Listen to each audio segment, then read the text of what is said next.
ಮೂಡಲಕೆರೆನ ಸುದ್ದಿ ವಾಹಿನಿಗೆ ಸ್ವಾಗತ. ಇದು ನಿಮ್ಮ ವಿಶ್ವಾಸ ಸುದ್ದಿಯ ಪ್ರತೀಕ. ನಮಸ್ಕಾರ.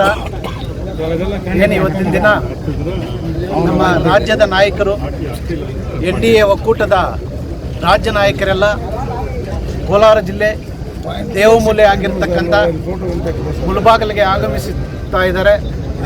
ಕಾರಣ ನಮ್ಮ ಲೋಕಲ್ ಲೀಡರ್ ಆದಂತಹ ಲೋಕಲ್ NDA ಅಭ್ಯರ್ಥಿಯಾಗಿರ್ತಕ್ಕಂಥ ಮಲ್ಲೇಶ್ ಬಾಬು ಅವರಿಗೆ ಮತಯಾಚನೆ ಮಾಡಲು ಜಿಲ್ಲೆಯ ಮತ್ತು ರಾಜ್ಯದ ಎಲ್ಲ NDA ನಾಯಕರು ಆಗಮಿಸುತ್ತಿದ್ದಾರೆ.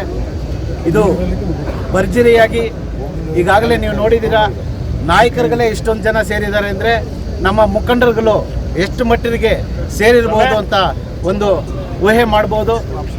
ಇದು NDA ಅಭ್ಯರ್ಥಿಗೆ ತೆನೆ ಹೊತ್ತ ರೈತ ಮಹಿಳೆಗೆ ಎಲ್ಲರೂ ಮತವನ್ನು ಚಲಾವಣೆ ಮಾಡಿ ಮೋದಿ ಕೈಯನ್ನು ಬಲಪಡಿಸಬೇಕಾಗಿ ತಮ್ಮೆಲ್ಲರಲ್ಲಿ ವಿನಂತಿಸುತ್ತಾ ಮೋದಿಯವರ ಬಗ್ಗೆ ಎರಡು ಮಾತು.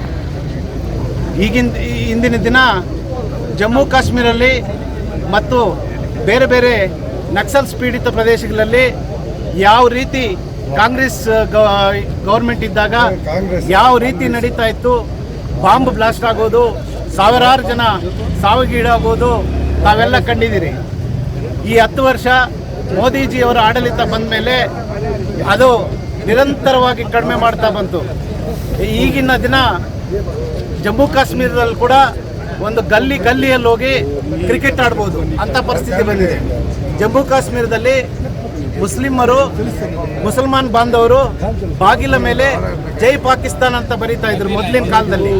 ಈಗ ಜೈ ಭಾರತ್ ಅಂತ ಬರೀತಾ ಇದ್ದಾರೆ, ಜೈ ಇಂಡಿಯಾ ಅಂತ ಬರೀತಾ ಇದ್ದಾರೆ.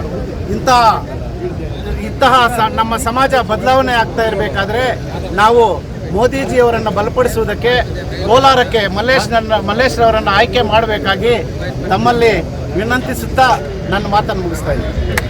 ಮೂಡಲಕೆರೆನ ಯೂಟ್ಯೂಬ್ ಚಾನಲ್ ಅನ್ನು ತಪ್ಪದೇ ಸಬ್ಸ್ಕ್ರೈಬ್ ಮಾಡಿ, ಲೈಕ್ ಮಾಡಿ, ಶೇರ್ ಮಾಡಿ. ನಮ್ಮ ಮುಂಬರುವ ಎಲ್ಲಾ ವಿಡಿಯೋಸ್ಗಳಿಗಾಗಿ ಪಕ್ಕದಲ್ಲೇ ಇರುವ ಬೆಲ್ ಬಟನ್ ಅನ್ನು ಒತ್ತಿ.